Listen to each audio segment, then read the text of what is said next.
विचारों में आदर्शवादी हूँ।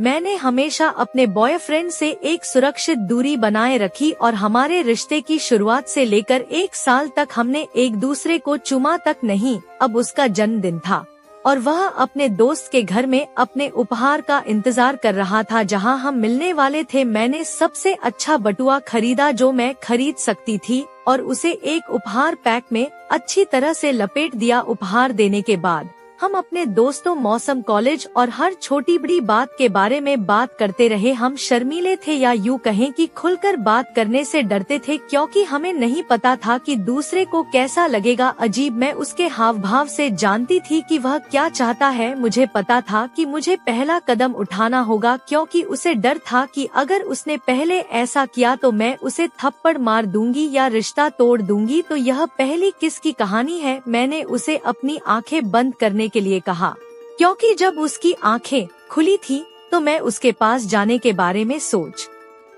भी नहीं सकती थी और उसकी आंखों पर धीरे से चूमा। अब मेरा मेल आदमी हैरान था, उत्साहित था, बल्कि पूरी बात से हैरान था। स्थिति उसे यह भी नहीं पता था कि कैसे प्रतिक्रिया करनी है। वह कमरे से बाहर चला गया और मुझे बताया कि वह बस कुछ भूल गया है। अब मैं उसकी जगह पर थी। मुझे लगा कि मैंने उसे गलत समझा और वह इसके लिए तैयार नहीं था। उस पल वह मुस्कुराते हुए अंदर आया और कहा, धन्यवाद। मैंने राहत की सांस ली। फिर उसने मुझे अपनी आंखें बंद करने के लिए कहा। मुझे लगा कि अब मेरी बारी है। हाँ, यह मेरी बारी थी। लड़के होशियार होते हैं, वे हमारे द्वारा उठाए गए हर कदम का फायदा उठाते हैं। मेरा बॉयफ्रेंड भी अपवाद नहीं था। जब मैंने अपनी आंखें बंद की तो उसने धीरे से मेरे होठों को चूमा। अंदाजा लगाइए, प्रतिक्रिया वैसी नहीं थी।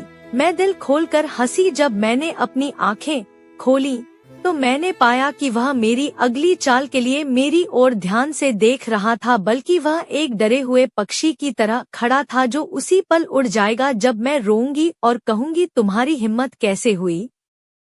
हम आज भी पहले स्पर्श, पहले चुंबन, पहले कैंडल लाइट डिनर और हर उस मधुर पल को संजो कर रखते हैं जो हमने 5 साल तक साथ में बिताया। यह क्षण आखिरी सांस तक सबसे अधिक संजोया जाएगा क्योंकि यह पहला और अनूठा चुंबन था, एक ऐसा एहसास जो हमेशा के लिए रहेगा।